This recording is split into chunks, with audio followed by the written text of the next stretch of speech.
Everyone, welcome back to my channel. मैं अनंता आप सभी का स्वागत करती हूँ। मैं आपके लिए तैयारी करवा रही हूँ रेलवे की। तो ये सारे क्वेश्चंस PYQs के ही हैं और पिछले सेक्शंस में मैंने करवाया था, ये क्वेश्चन आपको दिया था होमवर्क के लिए। तो चलिए सॉल्व करते हैं, देखते हैं ये क्वेश्चन कैसे सॉल्व होगा। ये यहाँ पे दिया गया है, एक वितरण का माध्य 11 है तथा मानक विचलन 5 है, गुणांक भिन्नता का मान कितना है। क्या पूछ रहा है? कोफिशिएंट ऑफ वेरिएशन पूछ रहा है। अगर स्टैंडर्ड डेविएशन 5 दिया गया है और मीन दिया गया है कितना, 11। तो अब हम फॉर्मूला क्या जानते हैं? फॉर्मूला हम जानते हैं कोफिशिएंट ऑफ, इतना बड़ा कोफिशिएंट ऑफ वेरिएशन बराबर होता है, कोफिशिएंट ऑफ वेरिएशन बराबर क्या होता है? स्टैंडर्ड डेविएशन बटे मीन मल्टीप्लाई 100, ये होता है फॉर्मूला। अब इसी फॉर्मूले पे आपको वैल्यू रख देनी है। स्टैंडर्ड डेविएशन दिया गया है 5, मतलब मानक विचलन दिया गया है 5, मानक विचलन बटे माध्य कितना दिया गया है, 11। ठीक है, अब क्या होगा, मल्टीप्लाई 100। ठीक, अब इसको क्या करेंगे, 500 बटे 11 कर देंगे तो ये आ जाएगा 11, कितना हो जाएगा, 11 4 जा 44, उसके बाद यहाँ पे 6, 11 5 जा, तो मतलब 45 करके समथिंग परसेंट में आएगा। तो चलिए कौन सा ऑप्शन करेक्ट होगा? ऑप्शन कौन सा करेक्ट हो रहा है? ऑप्शन नंबर ए करेक्ट हो रहा है। तो आई होप कि आपको ये समझ में आया होगा। ये मैंने दिया था आपको कमेंट सेक्शन में सॉल्व करने के लिए कि आप कमेंट सेक्शन में लिख के बताएं कि आपने क्या किया था। चलिए नेक्स्ट क्वेश्चन देखते हैं। चलिए आ जाते हैं क्वेश्चन नंबर सेकंड पे। क्वेश्चन नंबर सेकंड को ध्यान से देखिएगा क्योंकि इसमें मैं बताने वाली हूँ सिर्फ 2 सेकंड की ट्रिक। इतना बड़ा क्वेश्चन है। कैसे? दो संख्याएं 5:6 अनुपात में है, जब प्रत्येक में 6 को जोड़ा जाता है तो अनुपात 7:8 हो जाता है। तो संख्याएं पता करनी है। देखिए अब यहाँ पे बहुत सारे लोग क्या करेंगे, 5:6 ऐसे करेंगे, ठीक है, और उसमें क्या करेंगे, 6 को जोड़ेंगे, 6 को जोड़ेंगे और बराबर कर देंगे 7:8 में। लेकिन ये जो मेथड है बहुत ट्रेडिशनल है, बहुत लंबा टाइम खींचेगा। इसीलिए कहती हूँ कि मेरी क्लास बहुत इंपॉर्टेंट, क्योंकि मैं आपको स्पेशल ट्रिक्स दे रही हूँ सिर्फ 2 सेकंड में करने का। बस देखिए यहाँ पे क्या है, यहाँ पे आप देखिए 2 संख्याएं होंगी, तो संख्याएं होंगी, संख्याएं कौन सी होंगी, इन्हीं में से होंगी संख्याएं, इन्हीं में से होंगी संख्याएं। हम क्या करेंगे, हम यहाँ डाटा से क्वेश्चन की, डाटा से आंसर की तरफ नहीं चलेंगे, हम आंसर से डाटा की तरफ चलेंगे। तो ये बेस्ट मेथड होता है टाइम बचाने का। देखिए तो संख्याएं होंगी, तो संख्याएं इन्हीं में से होंगी। अच्छा, तो संख्याओं का अनुपात क्या हो जाता है, 7:8। इसका मतलब ध्यान दीजिए, ये जो 4 ऑप्शन दिए हैं इनमें से संख्या का अनुपात 7:8 होना चाहिए। मतलब जिस भी संख्या का अनुपात 7:8 है वो ही संख्या क्या होगी, वही संख्याएं होंगी, वही वाली संख्याएं होंगी, वही करेक्ट आंसर होगा। देखिए अब यहाँ पे देखिए, इसको काटिए, 2 5 जा और 2 6 जा, 5 और 6 आ रहा है, ऑप्शन नंबर ए गलत है। ठीक है, अब ऑप्शन नंबर सी पे देखते हैं। सी पे भी 2 3 6 जा 18, 3 5 जा हो जाएगा, तो 5 और 6 आ रहा है, ऑप्शन नंबर सी भी गलत है। और डी में भी 5 और 6 लिखा है, ये भी गलत है। अब यहाँ पे सिर्फ और सिर्फ बचता है ऑप्शन नंबर बी। अब जिसको आप काट के देखिए, 3 8 जा हो जाएगा और 3 7 जा हो जाएगा। क्या आ रहा है अनुपात आ रहा है 7:8 आ रहा है। बिना सॉल्व किए आप यहाँ पे आंसर लेके आ गए। क्या आंसर आया आपका? तो संख्याएं कौन सी होंगी, तो ऑप्शन नंबर बी क्या हो जाएगा, करेक्ट हो जाएगा। इसीलिए मैं कह रही हूँ, अगर आपने अभी तक चैनल को सब्सक्राइब नहीं किया है तो कर लेना, क्योंकि यहाँ पे आपको स्पेशल ट्रिक्स भी मिल रही है, प्लस यहाँ पे आपको टाइम सेविंग वाला सिस्टम समझाया जा रहा है कि किस तरह से आप मैथ्स में टाइम सेव करके मैथ्स में स्कोर गेन कर सकते हैं। ठीक है, चलिए आगे बढ़ाते हैं क्लास को। क्या कह रहे हैं, स्वाति तथा अपर्णा की आयु का गुणनफल 120 है। यदि अपर्णा की 3 गुना आयु स्वाति की आयु से 2 वर्ष अधिक है तो स्वाति की आयु ज्ञात करना है। तो स्वाति की आयु ज्ञात करना है, ज्ञात क्या करना है, स्वाति की। इसका मतलब ये जो 4 ऑप्शन है इसमें स्वाति की आयु है। ठीक है, तो अब यहाँ पे हम कुछ जो इक्वेशन होगा उसको मैच करेंगे। तो देखिए 18, अगर हम मान लेते हैं स्वाति की आयु 18 है, तो क्या कह रहा है यहाँ पे, अपर्णा की आयु की देखिए अपर्णा की 3 गुना आयु, अपर्णा ये है और इनकी 3 गुना आयु जो है स्वाति की आयु से 2 वर्ष अधिक है ना। स्वाति की आयु में अगर 2 वर्ष ऐड कर ले, वर्तमान आयु में अगर 2 वर्ष ऐड कर ले तो वो अपर्णा की 3 गुना आयु हो जा रही है। इसका मतलब ये हुआ ना। अब हम देखेंगे कि कौन सा ऐसा ऑप्शन है जो यहाँ पे पुट करने पर, यहाँ पे रखने पे वो 3 से डिवाइड हो जा रहा है। अगर हम ये करेंगे तो ये क्या आएगा, ये 20 आएगा, 3 से डिवाइड हो रहा है नहीं, इसका मतलब ऑप्शन ए गलत है। 20 भी रखेंगे यहाँ पे तो 3 से डिवाइड होगा नहीं, ऑप्शन नंबर बी भी गलत है। अगर 24 भी रखेंगे तब भी गलत है। देखिए हम बार बार रख के नहीं देख सकते ना, हम यहाँ पे क्या करेंगे, हम अपने दिमाग से भी तो इतना तेज वो दिमाग भी तो चला सकते हैं ना कि हम 18 देखें, अच्छा ये तो 18 में 2 ऐड कर देंगे तो भाई इवन है, तो फिर जो है 20 हो जाएगा, तो फिर नहीं आएगा। यहाँ पे देखिए 20 है, फिर ऐड करेंगे 2 तो नहीं आएगा ना। बार बार हम यहाँ पे ऐड करके नहीं करेंगे, ऐसे बार बार हम नहीं करेंगे, हम इसको दिमाग में ऐड करेंगे, ठीक है। तो कुछ चीज़ें आप दिमाग के लिए भी रखिए। अब 24 में अगर 2 ऐड कर देंगे तो कितना हो जाएगा, 26 होगा, जो कि 3 से नहीं कटेगा। अब क्या करेंगे, अब यही लास्ट वाला ऑप्शन है ये डी में क्या करेंगे, यहाँ पे 16 ऐड कर देंगे, 16 + 2, ठीक है, 16 + 2 करेंगे तो ये क्या हो जाएगा, 18 हो जाएगा। इसका मतलब ये जो 18 है ये कट रहा है, ये कट रहा है 3 से। जब ये 3 से कट रहा है तो इसका मतलब जो ऑप्शन हो जाएगा, ऑप्शन नंबर डी ही करेक्ट हो जाएगा, ठीक है। तो इसलिए कह रही हूँ, इसलिए मैं कह रही हूँ कि मेरी क्लासेस इसीलिए इंपॉर्टेंट है क्योंकि मैं यहाँ पे वो ट्रेडिशनल मेथड, वो 9, 10th वाला मेथड, XYZ वाला मेथड बिल्कुल भी नहीं कराने वाली हूँ। ऐसा मेथड करवाऊंगी कि रेलवे में क्या होता है ना, बहुत ज़्यादा स्ट्रेस होता है कि कब रीजनिंग का टॉपिक आ जाता है, कब जीएस का टॉपिक आ जाता है, कब करंट अफेयर वाला सेक्शन आ जाता है, कब आपका मैथ्स आ जाता है, इसलिए बहुत ज़्यादा माइंड फ्लक्चुएटिंग होता रहता है। तो अगर आप इस तरह के क्वेश्चंस को XYZ करके ना करेंगे, सिर्फ और सिर्फ अपने दिमाग से कर लेंगे, तो आपको पेन उठाने की जरूरत नहीं पड़ेगी। देखिए पेन उठाएंगे, लिखेंगे, फिर उसको काटेंगे, उसमें टाइम लगेगा, तो आपका क्या होगा, यहाँ पे सेव हो रहा है टाइम, ठीक है। इसलिए क्लासेस को कंटिन्यू करिए और शेयर जरूर कर दिया करिए भाई, अच्छी चीजें आपको शेयर करनी चाहिए, ठीक है। चलिए आगे बढ़ते हैं। क्या करें, एक थोक विक्रेता एक वाटर प्यूरिफायर को 40% हानि पर बेचता है। यदि विक्रय मूल्य 125 रुपए की वृद्धि की जाती है तो थोक विक्रेता को 10% का लाभ प्राप्त होता है। तो वाटर प्यूरिफायर का क्रय मूल्य पता करना है। अब यहाँ पे देखिए क्या कह रहा है कि वाटर प्यूरिफायर को क्या करता है, थोक विक्रेता 40% हानि पर बेचता है। 40% हानि का मतलब होगा कि वो कितने रुपए में बेचेगा, उसका विक्रय मूल्य क्या होगा, विक्रय मूल्य उसका हो जाएगा, पहले कितने बेचता है, 40% हानि मतलब 60 रुपए में बेचता है, मतलब 60% में वो बेच देता है। देखिए कोई चीज का जो कॉस्ट प्राइस होगा, अगर इसका क्या होगा, इसका कॉस्ट प्राइस 100% रहा होगा, अगर ये 40% हानि पर बेच रहा है, इसका मतलब वो 60 रुपए में बेच रहा है, ठीक है, 60% में बेच रहा है। अब कह रहा है कि यदि विक्रय मूल्य में 125 रुपए की वृद्धि हो जाती है, अगर यही विक्रय मूल्य में अगर हम क्या करें, 125 रुपए हम क्या करें, ऐड कर दें, तो क्या हो जाएगा, तो हो जाएगा थोक विक्रेता को 10% का लाभ प्राप्त होगा।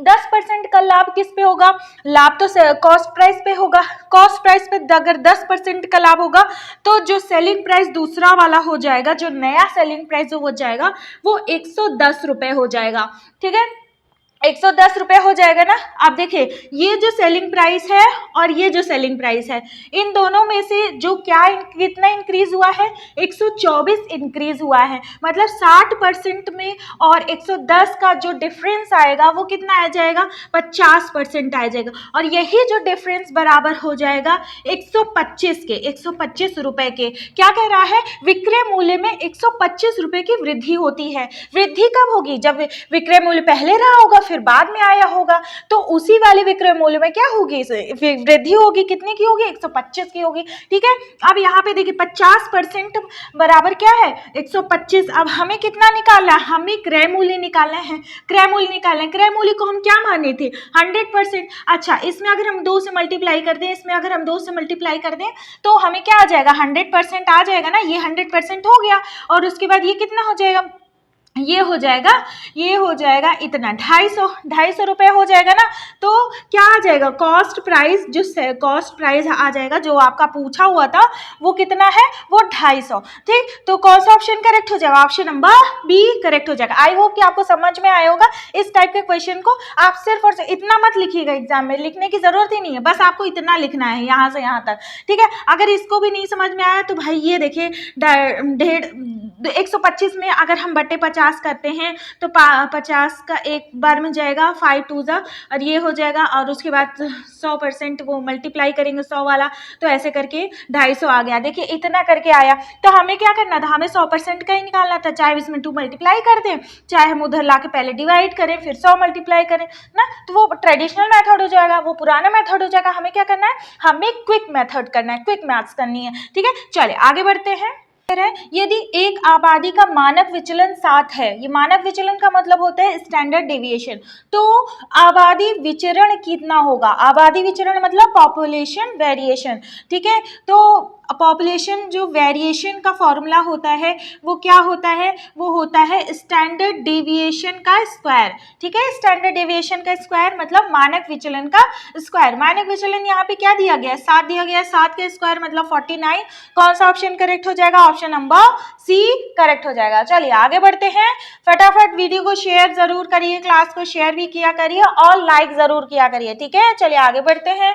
2000 रुपए की धनराशि प्रति वर्ष 40% वार्षिक संयोजित की जाती है। ठीक है, प्रति वर्ष कितनी की जाती है, 40%। यहाँ पे रेट क्या दिया गया है, रेट है 40%, और चक्रवृद्धि ब्याज है, ध्यान रखना है हमें चक्रवृद्धि ब्याज का पर तीसरे वर्ष की ब्याज की गणना करना है। हमें क्या निकालना है, हमें कंपाउंड इंटरेस्ट निकालना है तीसरे साल का। ठीक है, तीसरे साल का कंपाउंड इंटरेस्ट निकालना है कि 3 साल पे क्या कंपाउंड इंटरेस्ट होता है। अब देखिए यहाँ पे जो ब्याज दिया गया है हम इसी को कीवर्ड मानेंगे। देखिए 20% क्या होता है, 20% क्या होता है, 20% होता है 1/5। अच्छा, जब 20% 1/5 होता है तो 40% होता है 2/5। ठीक, तो अब क्या, अब यहाँ पे कोई धनराशि 5 रही होगी, प्रिंसिपल कोई धनराशि 5 रही होगी पहले साल में, फिर उसके बाद क्या हुआ होगा, उसमें 2 जुड़ गया होगा तो अमाउंट बन गया होगा कितना, 7 अमाउंट बन गया होगा। ठीक है, पहले साल, फिर दूसरे साल, फिर तीसरे साल 5 7 इसी रेट से बढ़ा होगा 5 7। ठीक है, अब क्या करेंगे, अब मल्टीप्लाई कर देंगे, इसका तो 125 आ गया, 7 7 जो 49, 7 जो कितना होता है, यहाँ पे हो जाएगा 343 आ जाएगा। ठीक है, अब यहाँ पे जो डिफरेंस आएगा, इन दोनों का जो डिफरेंस आएगा, ये अमाउंट हो गया और ये प्रिंसिपल हो गया, इन दोनों का जो डिफरेंस आएगा वही क्या होगा, वही कंपाउंड इंटरेस्ट होगा। तो डिफरेंस क्या आ रहा है, 13 में से 5 गए कितना होता है, 8 होता है, फिर यहाँ पे 3 बचे, 3 में से 2 गए 1, फिर 3 में से 1 गए 2, मतलब 218 यूनिट क्या आ गया, कंपाउंड इंटरेस्ट आ गया।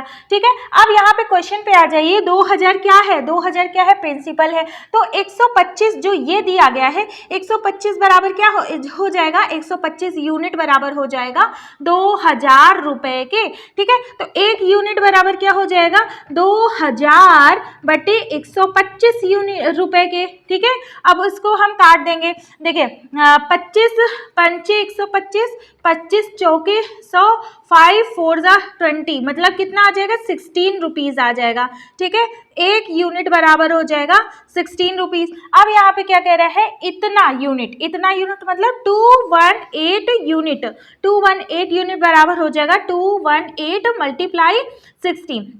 अब यहाँ पे कितना आ जाएगा, तो देखिए आपको पूरा सॉल्व करने की जरूरत ही नहीं, 6 और 8 आपने देख लिया, 6 8 जो 40 है, तो इसका मतलब कि जो यूनिट डिजिट होगा, यूनिट डिजिट मतलब इकाई वाली जगह 8 आएगा, 8 आएगा। इसमें देखिए ऑप्शन में इकाई वाली जगह 8 कौन से में आ रहा है, ऑप्शन नंबर सी में आ रहा है, तो ऑप्शन नंबर सी करेक्ट होगा। अब यहाँ पे आप मल्टीप्लीकेशन करने से बच गए और आपका टाइम सेव हो गया। ठीक है, चलिए आगे बढ़ते हैं, कह रहे हैं क्वेश्चन नंबर 7, क्वेश्चन नंबर 7 कह रहा है कि C2 का कौन सा मान समीकरण, ये वाला समीकरण 6x, देखिए 6x + 2y = 2, और ये वाला समीकरण 3x + y = C2 के अनुरूप है।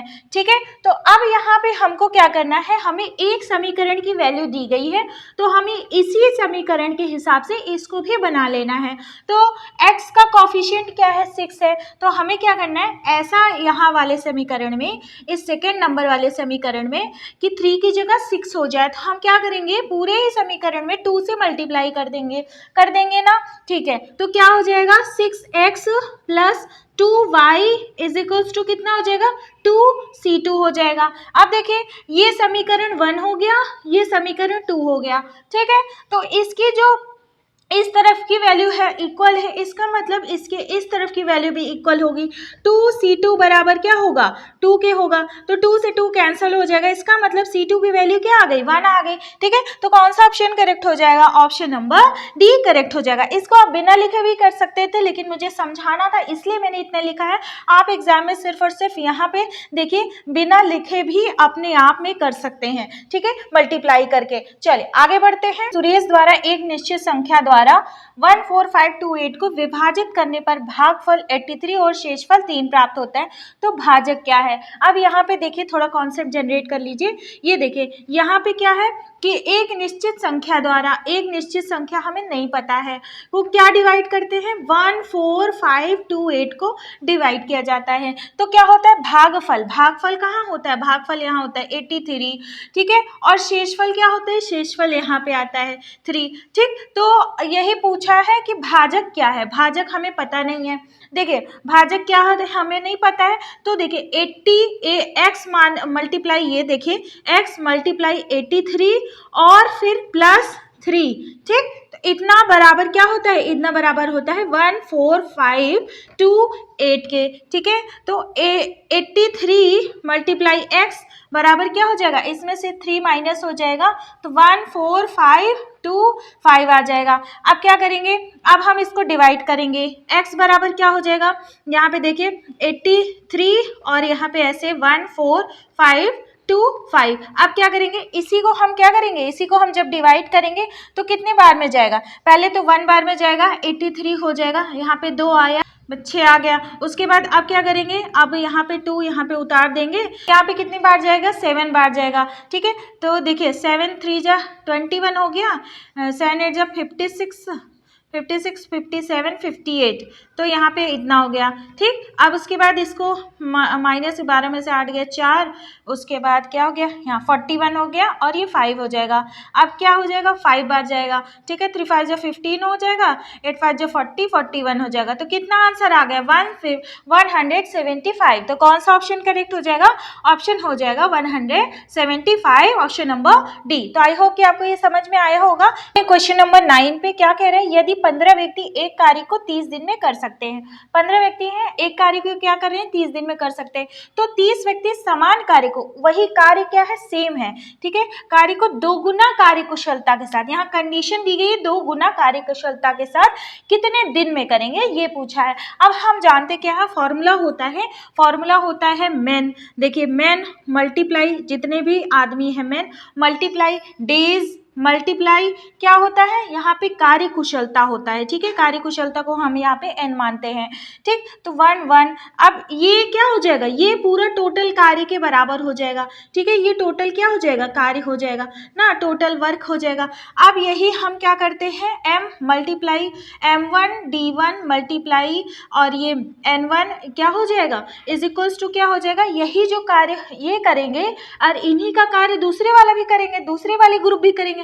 और दूसरे वाले ग्रुप में तो 30 व्यक्ति है ना, तो यहाँ पे M2 हो जाएगा और D2 हो जाएगा, फिर यहाँ पे इनकी कार्य कुशलता भी अलग हो जाएगी। मतलब दोनों का कार्य हमने क्या किया है, बराबर कर दिया है। अब दोनों की वैल्यू रख देंगे।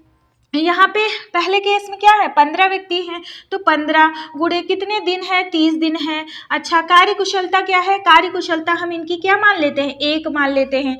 1 हमने इनकी कार्य कुशलता मान ली पहले वाले के केस में, जो कि हम बराबर कर देंगे 30 व्यक्ति के। ठीक है, दूसरे वाले केस में 30 है, फिर दिन कितना है, दिन यहाँ पे पता करना है। ठीक है, और कार्य कुशलता कितनी है, इनकी दुगनी है। किनकी दुगनी है, पहले वाले केस की दुगनी है। पहले वाले केस में 1 माना है, तो इस केस में हम 2 मान लेंगे। अब क्या करेंगे, अब हम इसको कट करेंगे, 30 में से 30 कट गया, उसके बाद 2 कितना हो जाएगा, 2 7 जा 14.7.5 आ जाएगा आंसर। D2 मतलब इनका जो ये दूसरा ग्रुप है, 30 व्यक्तियों वाला ग्रुप है, वो कंप्लीट करेगा 7.5 दिन में पूरा कार्य। ठीक है, ऑप्शन नंबर कौन सा करेक्ट हो जाएगा, ऑप्शन नंबर डी करेक्ट हो जाएगा। तो आई होप कि आपको समझ में आया होगा। अगर आपने अभी तक चैनल को सब्सक्राइब नहीं किया है तो कर लेना और अपने फ्रेंड्स के साथ शेयर जरूर कर देना।